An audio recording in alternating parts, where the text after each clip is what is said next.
பாரதிய ஜனதா கட்சி கிறிஸ்துமஸ் விழாவில் மட்டுமல்ல எல்லா நேரங்களிலும் நாங்கள் சிறுபான்மை மக்களுக்கு தோழர்களாக இருக்கிறோம், தோழிகளாக இருக்கிறோம், பாதுகாவலர்களாக இருக்கிறோம். நாங்க மிக தீவிரமாக மக்கள் எதிர்ப்பு நடவடிக்கையில் ஈடுபட்டிருப்பவர்கள் எந்த மதமாக இருந்தார்களோ அவர்களை எதிர்ப்பு, அவ்வளவுதான். ஆனா தமிழக முதலமைச்சர் உட்பட தமிழகத்தை சார்ந்த காங்கிரஸ் போன்றவர்கள், விடுதலை சிறுத்தைகள் போன்றவர்கள், கம்யூனிஸ்ட் போன்றவர்கள், கட்சியை சேர்ந்தவர்கள் ஏதோ பாரதிய ஜனதா கட்சி சிறுபான்மையினருக்கு எதிரான கட்சி என்பதை போல ஒரு தோற்றத்தை ஏற்படுத்தி அவங்களோட விழால கலந்து கொண்டாலும் அவங்களுக்கு வாழ்த்து சொல்லாம அங்கேயும் பாரதிய ஜனதா கட்சி போய் திட்டிக்கிட்டே இருக்காங்க. இது வன்மையாக கண்டிக்கத்தக்கது. ஏனென்றால் முதலமைச்சர் அவர்கள் முதலில் தனது நோக்கத்தை மாற்றிக்கொள்ள வேண்டும், தனது ஸ்டைல மாற்றிக்கொள்ள வேண்டும். இதுதான் எங்க ஸ்டைல் அப்படின்னு சொல்றாரு. ஆனா தொடர்ந்து சிறுபான்மை மக்களையும் பாஜகவையும் பிரிச்சு வைக்கணும், அவங்க எல்லாம் சேர்ந்துட்டாங்கன்னா நமக்கு பிரச்சனை, அவங்கள பிரிச்சே வச்சிருவோம், பிரிச்சே வச்சாதான் நாம ஓட்டு வாங்க முடியும்ன்ற ஒரு பிரிவினைவாதத்தை தொடர்ந்து விதைத்து கொண்டிருக்கிறார் முதலமைச்சர் அவர்கள். அதே மாதிரி தமிழ்நாட்டுல இந்து மத உணர்வோடு எங்களது உரிமையை கேட்டா உடனே அவர்களை வெறியர்கள் என்று சொல்லி, அவர்கள் குழப்பத்தை ஏற்படுத்துகிறார்கள் என்று சொல்லி, சாதாரண இந்துக்கள் மீது கூட அவர்கள் ஏதோ இந்து வெறியர்கள் என்ற ஒரு பட்டத்தை சுமத்தி விடுகிறார்கள். அதற்கு திருப்பரங்குன்றம் ஒரு சாட்சி. எல்லாவற்றிற்கும் மேல ஒரு பக்கம் இந்துக்களை ஸ்டாலின் அவர்கள் நிந்திட்டுக்கிட்டே போறார், திட்டிக்கிட்டே போறாரு. இன்னொரு பக்கம் உதயநிதிக்கு நான் கேட்கிறேன், பைபிள் கொள்கையும் திமுக கொள்கையும் ஒண்ணுன்னு சொல்றாரு. நாங்க எல்லாரும் வாழ்த்துக்களை பரிமாறிக் கொள்வோம்னு சொல்றாரு. அப்போ உண்மையிலேயே எந்த கிறிஸ்தவ சகோதர சகோதரி ஒத்துக்கொள்ள மாட்டார்கள். ஏனென்றால் பைபிள் தூய்மையை போதிக்கிறது, சகோதரத்துவத்தை போதிக்கிறது. ஆனா நீங்க சகோதரத்துவம் இல்லாம இந்துக்களை மாற்றான் சகோதரன் போல, மாற்றான் தாய் மனப்பான்மையில திருப்பரங்குன்றத்துல இன்னைக்கு இஸ்லாமிய திருவிழாவிற்கு கொடியேற்றினதுல எந்த மாற்று கருத்தும் இல்ல. ஆனா அவர்களுக்கு காவல்துறையை வைத்து பாதுகாப்பு கொடுத்து ஏற்ற சொல்றீங்க. ஆனா அதே பாதுகாப்பை இந்துக்களுக்கு கொடுத்து அங்க விளக்கை ஏற்ற வைத்திருக்க வேண்டுமா இல்லையா? அது மட்டும் இல்ல, அவங்க உயர் நீதிமன்றத்திற்கு சென்று உரிமையை பெற்றிருக்கிறார்கள். அப்போ வேண்டுமென்றே இந்துக்கள் விளக்கேற்றக்கூடாது, இஸ்லாமியர்கள் கொடியேற்ற வேண்டும் என்றால் எந்த அளவிற்கு நீங்கள் பிரிவினையை விதைத்துக் கொண்டிருக்கிறீர்கள் ஸ்டாலின் அவர்களே, இது வன்மையாக கண்டிக்கத்தக்கது. அதனால நாங்க இனிமே இது ஒரு கலாச்சார போர், அந்த போரில் நாங்கள் நிச்சயமாக இந்த போரில் போட்டி போட வேண்டும், சண்டையிட வேண்டும் என்று நாங்கள் முடிவு செய்து விட்டோம். சும்மா எங்களை பார்த்து சிறுபான்மைக்கு எதிரானவர்கள் என்று சொல்லி நீங்க இந்துக்களுக்கு எதிரானவர்களாக இருந்து கொண்டு சிறுபான்மையினரை எச்சரிக்கிறார். நாங்கெல்லாம் உங்களுக்கு பாதுகாப்பா இருக்கிறோம், அதனால நீங்க எங்களுக்கு பாதுகாப்பா இருக்கணும்னு.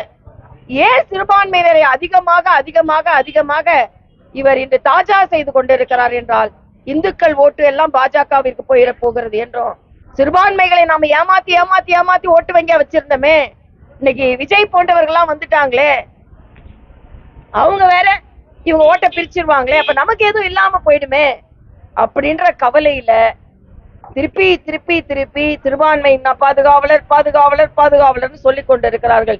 சிறுபான்மை மக்கள் இதை நம்ப கூடாது. அவர்கள் ஓட்டு வங்கிக்காக மட்டுமே உங்களிடம் ஒட்டி கொண்டிருக்கிறார்கள் என்பதை நான் இங்க தெளிவா சொல்லிக் கொள்கிறேன்.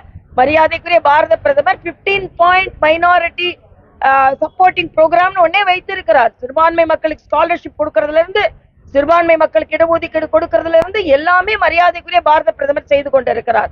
மரியாதைக்குரிய பாரத பிரதமர் கிறிஸ்துமஸ்க்கு வாழ்த்து சொல்கிறார், ஆனால் முதலமைச்சர் தீபாவளிக்கு வாழ்த்து சொல்றது இல்ல, எனக்கு நம்பிக்கை இல்லைன்னு சொல்றாரு. ஆனா உலகம் முழுவதும் எல்லா நாடுகளிலும் தீபாவளி கொண்டாட ஆரம்பித்து விட்டார்கள். அப்ப அவங்க உள்ள எல்லா நம்பிக்கையோட என்னது பிரஜையில் மக்களில் ஒருவனுக்கு நம்பிக்கை இருந்தால் கூட அதை நான் மதிக்கிறேன் என்று சொல்பவர்கள் தான் தலைவர்கள், ஆட்சியாளர்கள். அதனால ஸ்டாலின் அவர்கள் இந்த துவேஷத்தை, இந்த வேறுபாட்டை, இந்த பிரித்தாளும் தன்மையை விட வேண்டும் என்பது எங்களது கருத்து. ஒரு பக்கம் ஸ்டாலின் போய் பிரித்தாளும் தன்மையை செய்து கொண்டிருக்க, இன்னொரு பக்கம் உதயநிதி. ஆக இனிமேல் பாரதி தமிழர்களா, நாங்களெல்லாம் தமிழர்கள், எங்களுக்கு கொண்டு ஒரு குணம் உண்டு. உங்களை விட நாங்க தமிழர்கள்ங்க. நாங்க என்ன தமிழ், நாங்க வேறு மாநிலத்தான் வந்தோம் இல்ல, நாங்களும் தமிழர்கள் தான். அதனால் பாரதிய ஜனதா கட்சி எங்களது எதிர்ப்பை நாங்கள் தீவிரப்படுத்துவோம். நிச்சயமாக நாங்கள் எல்லாம் இணைந்து பணியாற்றுவோம். எங்களை பிரித்து ஓட்டுகளை வாங்க வேண்டும் என்று நினைக்கும் உங்களது எண்ணம் பலிக்காது என்பதை முதலமைச்சர் தான் நான் தெளிவாக பதிவு செய்கிறேன். அதிமுக பாஜக கூட்டணி ஒரு செல்ஃப் எடுக்காத கார் போட்டது, அதனாலதான் யாருமே கூட்டணிக்கு வரல, பாமக போன்றவர்கள்லாம் அப்படின்னு சொல்லிட்டு காங்கிரஸ் ஒரு குற்றச்சாட்டு வச்சிருக்காங்க. குறிப்பா மாணிக் தாகூர் அதாவது செல்ஃப் எடுக்காதவங்க எல்லாம் செல்ஃப் எடுக்காதவங்க பேசினா என்ன அர்த்தம்? நான் கேக்குறேன், திமுக இல்லாம ஒரு கார் எடுத்துட்டு போய் செல்ஃப் எடுத்துக்க சொல்லு பார்க்கலாம். மாணிக் தாக்கூர விருதுநகர்ல. ஆமா, இது நாங்கனாலும் எங்களோட ஓன் காரை வச்சிருக்கோம். எங்க இரவல் என்ஜின் ஒண்ணு வச்சுக்கிட்டு காரு ஹார்ன் மட்டும் தான் இருக்கும். உங்க கார்ல என்ஜினே இல்ல. எங்களுக்கு அட்லீஸ்ட் என்ஜினா இருக்கு, எனர்ஜியும் இருக்கு. என்ஜினும் எனர்ஜியும் இருக்கிற எங்க காரு கொஞ்சம் டேக் ஆஃப் ஸ்லோவானாலும் நாங்க டேக் ஆஃப் ஆயிடுவோம். நீங்க கூட தான் வச்சிருக்கீங்க. என்ஜினை ஸ்டாலின் கையிலயும் உதயநிதி கையிலயும் கொடுத்து வச்சிருக்கீங்க. அதனால நாங்க அட்லீஸ்ட் செல்ஃப் எடுத்துருவோம். உங்களுக்கு செல்ஃபே கிடையாது. அதே மாதிரி சிதம்பரம் சொல்றாரு, இவர்கள் முதலாளி, அதிமுகவுக்கு முதலாளி அப்படின்னா உங்களுக்கு திமுகவுக்கு முதலாளி, உங்களுக்கு காங்கிரஸ்க்கு முதலாளி திமுகவா? சோ ஒரு கூட்டணியில எல்லாரும் இணைந்து பணியாற்றும் பொழுது புதிய அடிமைகள், பழைய அடிமைகள் யாரு? உதயநிதி. யாருக்கு அடிமையா நீங்க இருக்கிறீங்க? நீங்க யாருக்கு அடிமையாக இருந்து கொண்டு இருக்கிறீர்கள் என்று எங்களுக்கு தெரியும். இந்த கூட்டணி இல்லாம தனியா நீங்க போட்டி போட்டுருவீங்களா? இது ஒரு இன்னொரு அரசியல் கட்சியை முதல் மதிக்க கற்றுக்கொள்ளுங்கள். இன்னொரு கட்சிக்கும் தொண்டர்கள் இருக்கிறார்கள், அந்த கட்சிக்கும் தலைவர்கள் இருக்கிறார்கள். அடிமைன்னு சொன்னா என்ன அர்த்தம்? சரி, தம்பி விஜய் கட்சிய புதிய அடிமையா, அதிமுக பழைய அடிமை என்ன நினைச்சிட்டு இருக்கீங்க நீங்க? நாங்கெல்லாம் அப்படி யாரையும் அடிமைப்படுத்தி சிறுமைப்படுத்தி அரசியல் செய்ய வேண்டும் என்ற எண்ணம் கிடையாது. உங்களுக்கு தான் அந்த எண்ணம் இருக்கிறது. அதனால இன்னைக்கு விடுதலை சிறுத்தைகள் புலம்பிக்கிட்டு இருக்காங்க, எங்களை மாதிரி போராட்டம் பண்ண முடியல, கொடியேற்ற முடியலன்னு. இங்க துப்புரவு தொழிலாளர்கள் மீது அடக்குமுறை ஏவப்பட்டிருக்கிற கம்யூனிஸ்ட் என்ன செய்யறாங்க? அடங்கி கிடக்கிறார்கள், பெட்டி பாம்பாய் அடங்கி கிடக்கிறார்கள். சொன்னா கோபம் வருது. அதனால இன்றைய காலகட்டத்துல பாரதிய ஜனதா கட்சி, தேசிய ஜனநாயக கூட்டணி, அண்ணன் எடப்பாடி அவர்கள் தலைமையில நேற்று கூட மன்சுக் மாண்டவியா மிக தெளிவாக சொல்லிவிட்டார், அங்கே தேசிய ஜனநாயக கூட்டணிக்கு அண்ணன் ரங்கசாமி தான் தலைவர். நாங்க ஒரு கூட்டணி என்று இருந்தால் நாங்கள் அந்த நியாயத்தை நாங்கள் கடைபிடிப்போம். அப்படின்னா ஒண்ணு அங்க பாரதிய ஜனதா கட்சி பலவீனமா இருக்குன்னு அர்த்தமா? இல்ல. அதே மாதிரி தேசிய ஜனநாயக கூட்டணிக்கு இங்க அண்ணன் எடப்பாடியார் தலைவர் அப்படின்னு நாங்க உடனே நான் கேட்கிறேன், எங்களை பத்தி பேசுறீங்களா? நீங்க கூட்டணி ஆட்சியை கொடுத்துருவீங்களா? நான் கேட்கிறேன் ஸ்டாலின், கூட்டணி ஆட்சிக்கு நீங்க தயாரா? ஸ்டாலின் உடனே காலி பண்ணி துணை முதலமைச்சர் பதவியை திருமாவளவனுக்கு கொடுத்துருவாரா? பட்டியலின மக்களுக்கு நீங்க பாதுகாவலன்னு சொல்லிக் கொண்டு இருக்கிறீர்களே, ஏன் செல்வ பெருந்தகை கொடுக்கறது? நீங்க தான் கேட்கல, நாங்க கேட்கிறோங்க. உங்களுக்கு அந்த தைரியமும் கிடையாது. கூட்டணி ஆட்சி நீங்க வரப்போறது இல்ல, அது வேற விஷயம். மத்தவங்களை குத்திக்கிட்டே இருக்கீங்களே தவிர அடிமை கிடிமைன்னு மற்ற உங்க கூட்டணி கட்சிகள் அடிமையா தானே இருக்காங்க. பேச கூட பயப்படுறாங்க, போஸ்டர் ஓட்ட பயப்படுறாங்க. அண்ணன் செல்வ பெருந்தகை துணை முதலமைச்சர் ஒரு போஸ்டர் ஓட்டிட்டாங்க, அறிவாலயம் போறதுக்குள்ள அந்த கிழிச்சு தான் அறிவாலயம் போவேன் அப்படின்னு போனார் அவரு. ஆக அடிமை கூட்டத்தை நீங்கள் வைத்துக் கொண்டு எங்களை அடிமை ஒரு துப்புரவு தொழிலாளர்களுக்கு ஆதரவா பேச முடியல இந்த காங்கிரஸ் கம்யூனிஸ்ட் அடிமைகளால். ஆக அவங்களை நீங்க அதே மாதிரி தனக்கு தன் தொண்டர்களை உதாசீனப்படுத்துறவர்கள் கொடியேற்ற விட மாட்டேன்றாங்கன்னு சொல்றாங்க. அப்ப விசிக அவங்களுக்கு அடிமையா உட்கார்ந்து இருக்குது. காங்கிரஸ் எத்தனை சீட்டு கொடுத்தாலும் நாங்க வாங்குவோம்னு அடிமையா உட்கார்ந்து கிடக்குறீங்க. ஆக யாரு அடிமைன்னு நான் கேட்கிறேன். அதனால இன்னைக்கு நாங்க சொல்றோம், தமிழர்கள்னா நாங்க தான், இந்த ஆட போகிறவர்கள் நாங்க தான். அதனால சும்மா பிரித்து பிரித்து பிரித்து இவங்க சிறுபான்மை மக்களுக்கு எதிரானவர்கள் சொன்னார். பெரும்பான்மை மக்களுக்கு இந்த அரசு எதிரானவர்களாக இருக்கிறது. அது திருப்பரங்குன்றத்தில் நிரூபிக்கப்பட்டிருக்கிறது. இந்த விஷ விதையை ஸ்டாலின் அவர்கள் விதைத்துக் கொண்டே இருக்க முடியாது என்பது எனது கருத்து.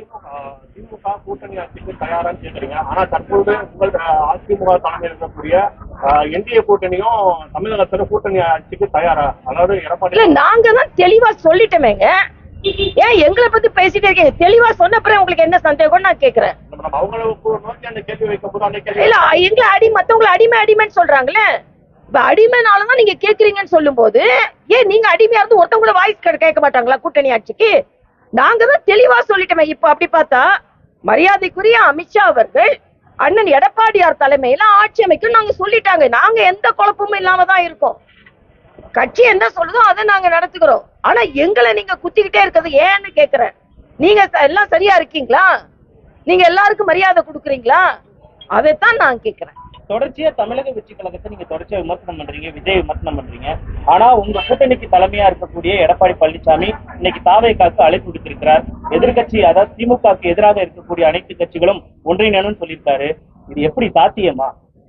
இல்ல, நாங்க விமர்சனம் செய்யறதுக்கு முன்னால நாங்க அவர் சொன்னதுக்கு தான் விமர்சனம் செய்யறோமே தவிர நாங்களே சொல்றேன். நானே ஒரு பேட்டியில சொல்லியிருக்கேன், தம்பி விஜய் அவர்கள், நீங்கள் தேசிய ஜனநாயக கூட்டணியில சேர்ந்தீங்கன்னா ஒரு நல்லது நடக்கும். தனியா நின்று நீங்க பிரயோஜனம் இல்லை, இல்லைன்னா நீங்க சினிமாக்கு தான் போகணும். அதனால நீங்க ஒரு ஒரு ஒரு அரசியலுக்கு வந்தோம்னா நாம எதை சாதிக்க நினைக்கிறோம் அதை சாதிக்கணும்ல. அதுல என்னன்னா இன்னைக்கு நிர்மல்குமார் போன்றவர்கள்லாம் நாங்க தனிப்பெருமாற்றம் 35%, 45%, சும்மா பர்சன்டேஜ கூட்டிட்டே போலாம். பெர்சன்டேஜ் மட்டும் வாக்கு இல்ல, ஒரு தார்மீக கடமை. தமிழகத்துல திமுகவை எதிர்க்க வேண்டியது ஒரு தார்மீக கடமை. தமிழகத்துல திமுக வீட்டிற்கு அனுப்ப வேண்டும் என்பது ஒரு தார்மீக கடமை. அதைத்தான் விஜய் சொல்லுகிறார். அதில் எனக்கு மகிழ்ச்சி. விஜய் தொடர்ந்து திராவிட முன்னேற்ற கழகத்தை தீய சக்தி என்று சொல்வதை நாங்கள் வரவேற்கிறோம். உண்மையிலேயே தீய சக்தி தான், வீட்டிற்கு அனுப்பப்பட வேண்டிய தீய சக்தி. ஆனா அந்த தீய சக்தியை வீட்டுக்கு அனுப்ப வேண்டிய சக்தி நமக்கு மட்டும் இருக்குதா? அந்த சக்தி உடையவர்கள் என்டிஏவோட நம்ம சேரணுமா அப்படின்னு நம்ம சிந்திக்கணும்ன்றதான் என்னது கருத்து கூட. கூட்டணிக்கு வரமாட்டேன்னு அவங்க கட்சி தந்த மறுப்பு தெரிவித்த நிலையிலையும் தொடர்ச்சியாக பாஜக அவர் அழைப்பு வந்துகிட்டே இருக்கு. இல்ல அழைப்பு இல்ல, நான் மறுபடியும் சொல்றேன், இது அழைப்பு இல்ல. அவர் இல்லாம நாங்க ஜெயிப்போம். அவருக்குள்ள கடமையை நான் சொல்றேன். அவரு என்ன நிலைக்கு வந்தாரோ நாங்க ஜெயிச்சிருவோம். நான் மறுபடியும் சொல்றேன், விஜய் வந்துதான் தேசிய ஜனநாயக கூட்டணி வெற்றி பெற வேண்டும் என்று இல்லை. தேசிய ஜனநாயக கூட்டணி எங்களுக்கும் பலம் இருக்கிறது, திமுக பலவீனமாக இருக்கிறது, நாங்கள் வெற்றி பெறுவோம். நான் விஜய்க்கு அட்வைஸ் சொல்றேன், என்னன்னா நீங்க ஒரு கட்சி ஆரம்பிச்சிருக்கீங்க, என்ன நோக்கத்துல வந்திருக்கீங்க? திமுகவை தோக்கடிக்க நோக்கம் வந்திருக்கீங்க. உங்க நோக்கம் நிறைவேற வேண்டும் என்றால், நீங்கள் பலம் பெற வேண்டும் என்றால் இன்னொரு பலத்தோடு நீங்க சேரணுமே தவிர, அதனாலதான் நான் ஒரு பேட்டியில தெளிவா சொல்லியிருந்தேன், தம்பி விஜய் எங்க கூட சேர்ந்தா நல்லது, இல்லைன்னா நீங்க தனியா சாதிக்க முடியாது என்பதை அவருக்கு நான் எச்சரிக்கிறேன். ஏன்னா அவர் என்ன நோக்கத்திற்கு வந்தாரோ இல்லையா, அதனால நான் அவருக்கு சொன்னா உடனே ஏதோ நாங்க அவரு இருக்கிறதுனாலதான் நாங்க ஜெயிப்போம் நாங்க அழைக்கிறோம் என்று எடுத்துக்கொள்ள கூடாது. விஜய் அவர்கள் அரசியலில் நீங்கள் பிழைக்க வேண்டும் என்றால் உழைக்கும் எங்களோடு நீங்கள் இருக்க வேண்டும், இல்லைன்னா நீங்க தனியா நின்னா காணாம போயிடக்கூடாதுன்னு ஒரு அட்வைஸ் பண்றேன். அவ்வளவுதான். பலத்தோடு சேர வேண்டும், நீங்கள் பலவீனமாகி விடாதீர்கள் என்று. ஆனா விஜய் இல்லனா கூட நாங்க ஜெயிப்போம், விஜய் இருந்தால் இன்னும் அதிக வாக்குகளை வாங்குவோம் என்பதை நான் சொல்றேன். வேளச்சேரியில தாமரை மலர்னு சொன்னீங்க, அப்ப பாஜக தொகுதி முடிவு செய்து விட்டதா? இன்னும் என்னென்ன தொகுதியெல்லாம் முடிவு செஞ்சிருக்கீங்க? இல்ல, தொகுதியெல்லாம் முடிவு செய்யல. நான் தான் சொன்னேன், தாமரை மலரும்னா சில தொகுதிகளில் வட்ட இலையோடு தாமரை மலரும், சில இடம் தாமரை மட்டும் மலரும், சில இடத்துல இரட்டை இலை மலரும். நாங்க சேர்ந்துதான் வரும். இலை இல்லாமல் தாமரை இல்லை, தாமரை இல்லாமல் இலை இல்லை. அதைத்தான் சொன்னமே தவிர உடனே தொகுதி பங்கீடு இல்லாம வேளச்சேரி இவங்க லிஸ்ட்ல பண்ணிட்டாங்க அப்படின்னு சொல்லி ஒரு குழப்பத்தை ஏற்படுத்தாதீர்கள் என்ன எனக்கு கேட்டுக்கொள்ள. தேசிய ஜனநாயக கூட்டணியில உங்களுக்கு வந்து 6ல இருந்து 7 தொகுதி ஒதுக்கி இருக்கிற தகவல் வந்து நீங்க அப்படியா? வதந்திகளுக்கு எல்லாம் போய் நம்ம பதில் சொல்ல முடியாது. நான் தான் நேற்று தானே உங்கள்கிட்ட சொன்னேன், நாங்க இன்னும் கூட்டணியை பத்தி எந்த முடிவும் எடுக்கல. எங்களை தமிழ்நாட்டில் இன்றைக்கு இருக்கின்ற கூட்டணிகளுக்கு தலைமை ஏற்றிருக்கின்ற கட்சிகள் எங்களை அணுகி எங்களோடு பேசி வருகிறார்கள். அம்மா மக்கள் முன்னேற்ற கழகத்தின் சார்பாக எந்த முடிவும் எடுக்கல. அது அம்மா அவர்களின் பிறந்த நாளுக்கு முன்பு தை மாதத்தில் எடுப்போம்னு சொல்லியிருந்தேன். இது என்ன வதந்தி பரவுது? தேசிய ஜனநாயக கூட்டணியில ஒரு 7 சீட்டு ஒதுக்கி இருக்கிறதா பெருந்தன்மையா இருக்கு. அண்ணாமலை பேச்சுவார்த்தை நடத்துறாரா? பாராளுமன்றத்துல எனக்கு 6-7 சீட்டு கொடுக்கிறதா இருந்தாங்க. அண்ணாமலை அவர்களை கேளுங்க, தெரியும். நான் தான் வேணான்னு சொன்னேன். நாங்க வந்து அன்கண்டிஷனலா சப்போர்ட் பண்றோம், நிற்கவில்லைன்னு. இருந்தாலும் நாங்கள் நின்னாதான், அது நாங்கள் போட்டியிட்டால்தான் அந்த அம்மா மக்கள் முன்னேற்ற கழகத்திற்கு சார்பான வாக்கு வங்கி அது பலனளிக்குங்கிறதுனால நாங்கள் மினிமம் 2 தொகுதியினால நின்னுங்கன்னு சொன்னதுனாலதான் நானும் திருச்சியில தம்பி செந்தில்நாதன் நின்னோம். இந்த மாதிரி வதந்திகளை நீங்க சொல்றப்ப எனக்கு என்ன ஒண்ணு ஞாபகம் வருதுன்னா, நம்ம ஊர்ல எல்லாம் சொல்லுவாங்க, இன்னும் மாடே வாங்கல அதுக்குள்ளார மத்துக்கு அலையிறானான்னு சொல்லுவாங்க. நான் இருக்கா தயிர் கிடைக்கிறதுக்கு அதே மாதிரி இருக்கு. இன்னும் தஞ்சாவூர் பக்கம்லாம் ஒண்ணு சொல்லுவாங்க, இன்னும் பிள்ளைக்கு வரனே அமையல அதுக்குள்ளார பேர குழந்தைக்கு பேர் வச்சுட்டு அலையிறானான்னு சொல்லுவாங்க. அதே மாதிரி நம்ம கேள்விப்படுற பழைய பழமொழிகள், அடியேன்னு கூப்பிடுறதுக்கு ஆத்துக்காரியே அமையல, அதான் பிள்ளைக்கு பேர் வச்சுட்டு அலையிறானா கிருஷ்ணமூர்த்தின்னு சொல்லுவாங்க. இது யார் அந்த கிருஷ்ணமூர்த்தி இத மாதிரி வதந்திகளை கிளப்புறாருன்னு எனக்கு தெரியும். அந்த வதந்திகளை விதைக்கிற கிருஷ்ணமூர்த்தி யார் என்று எனக்கு தெரியும். அதை பரப்புகின்ற கிருஷ்ணமூர்த்தியின் சீடர்கள் யார் என்பது தெரியும். அவர்கள் ஏமாந்து போக போகிறார்கள். அதனாலதான் சொல்றேன், இது போல வதந்திகளை எல்லாம் யாரும் நம்ப வேண்டாம். அம்மா மக்கள் முன்னேற்ற கழகம் முடிவெடுத்த பிறகு ஊடகத்தின் மூலம் எல்லோரிடம் சொல்லிவிட்டு தான் நாங்கள் எங்கள் சார், அம்மா மக்கள் முன்னேற்ற கழகம் வந்து எல்லாமே ஆட்சி அமைப்பு 2026 ஆட்சி அமைப்பு சொல்லியிருக்கீங்க. தற்போது எதுவும் குழு கொடுக்க முடியுமா? அப்போ வந்து இல்ல கூட்டணி வந்து இல்ல அம்மா மக்கள் முன்னேற்ற கழகம் இருங்க குழுங்கிறது சொல்றேன்.